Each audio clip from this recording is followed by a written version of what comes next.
Hello, friends. This is Professor Guglov. Today's video will be a little unusual, but I'm sure you will like it. So, get comfortable and let's go. Area 51. Area 51 is a base located in the United States in the southern state of Nevada, 133 kilometers northwest of Las Vegas, on the southern shore of the dry salt lake Groom Lake. Presumably used for experimental tests in aeronautics and weapons systems. This facility and the area around it is closely guarded, the airspace above it is closed. And it is for this reason, around Area 51 appeared a cloud of legends and theories.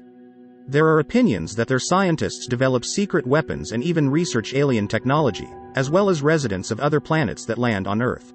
Such rumors appeared after people began to notice strange flying objects in the sky above Nevada. No one knows exactly what is going on in Area 51. But there is a quite credible explanation for the UFOs that were allegedly seen over the site in the 50s. At that time there was a test of the U-2 reconnaissance aircraft, which could rise to a great height and speed, making it literally invisible to radar. Passenger planes hovered at an altitude of 6 kilometers and below and, because of this, at dusk they too were in the dark. The U-2 reconnaissance plane flying at an altitude of 21 kilometers at dusk was still illuminated by the sun, and its wings reflected the rays. That's why pilots of that time saw a shining object passing by lightning fast and immediately disappeared from the field of vision. Serving pilots knew that modern planes do not rise above 14 kilometers and do not accelerate to such a speed. Therefore, people began to think that they saw fantastic objects and flying saucers in the sky. Snake Island. If you are a fan of Brazil, then it is worth knowing about the island, which is better not to visit. Recall that snakes are not very hospitable hosts. Snake Island in Brazil is a rocky shore with a height of 200 meters. It is called Queimada Grande. It is estimated that there are up to 5 snakes per square meter of the island. Therefore, if someone thinks that acquaintance with snakes for him will not come, it is not so. Most likely, it will not come only because the island is inhabited by the most poisonous snakes. Their bite leads to instant death. Incidentally, one of these snakes is the island Botrops breed. According to many sources, it is the most dangerous reptile in the world. However, Botrops, in addition to its lethal power, is also an extremely rare species, because of which the authorities are negative about people visiting the island. Some sources assure that the government has finally closed access to the island. Others say that it is possible to go there, but it is unlikely that anyone in his right mind would dare to do so.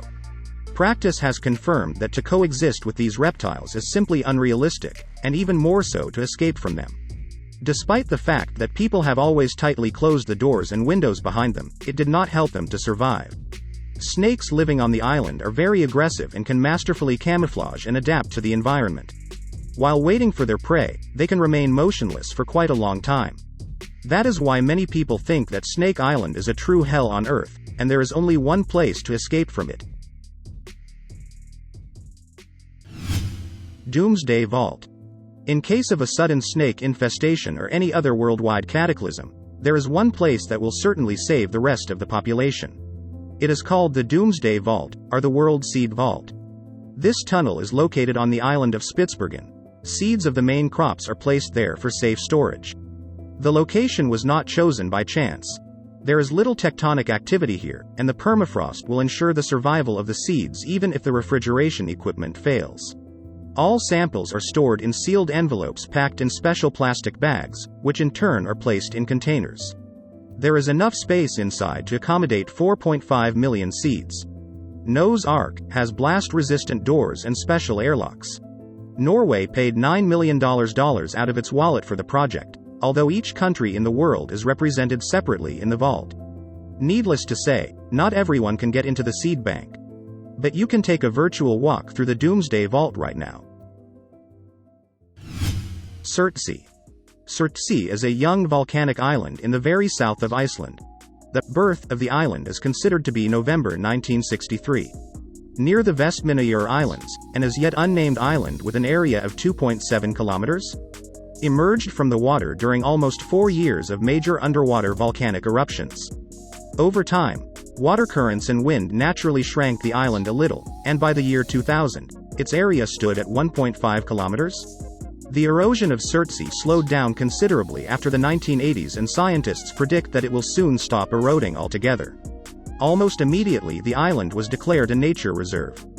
Few scientists have been allowed to visit the island since then. The only man-made object on Surtsey is a small hut that is used by scientists and visitors during a visit to the island. The hut contains several bunk beds, radio electronics, and a solar-powered power source for it. All visitors check themselves and their belongings before visiting to ensure non-interference and the integrity of the local ecosystem. In 2009, a weather station and webcam were installed at Surtsey. Researchers now have the opportunity to watch life emerge on the tiny patch of land. Microorganisms emerged in the first few hours, followed by lichens, mosses, and plants. Several species of birds, insects, and worms now live on Surtsey. Metro 2. In 2007, the former head of the Moscow Metro, Dmitry Guglov, when asked, "Does Metro 2 exist?" replied, "I would be surprised if it didn't exist." Indeed, after all, there is a government subway system under the U.S. Capitol. It has long been declassified, and much is known about it. It's 3 lines, 6 stations, and 7 trains. And it is also in very good condition, and they are not shy to show it to the public. Yes, and in Moscow itself, secret underground tunnels appeared not in the XX century. Mentions of the first underground passages date back to the 18th century. For example, the underground passage between Taganskaya prison and Novospassky monastery, dug at a depth of 12 meters. There is nothing surprising in the fact that the Soviet leaders were concerned about the construction of underground communications. They are called Metro 2, but no one can visit this place, not even the most curious Russian resident. There is a version that the secret underground tunnel appeared even before the formation of Moscow. Metro 2 is such a closed place that data about it was collected for more than 1 year. All available information is taken from media news, secret correspondence, and illegal data from telephone conversations. The mystery of the subway began to be actively discussed already in the early 90s. More information was obtained from an interview with the Chief of Staff of the Civil Defense of Moscow. It turned out that Metro 2 serves as a kind of transmitter of information about all events that take place in the city. It is there that offices are located for people who will participate in rescue operations in case of a large-scale threat. It is strictly forbidden for unauthorized persons to enter Metro 2. Well, as I promised, the video was interesting. So, subscribe to the channel, give it a thumbs up. See you tomorrow. Bye for now.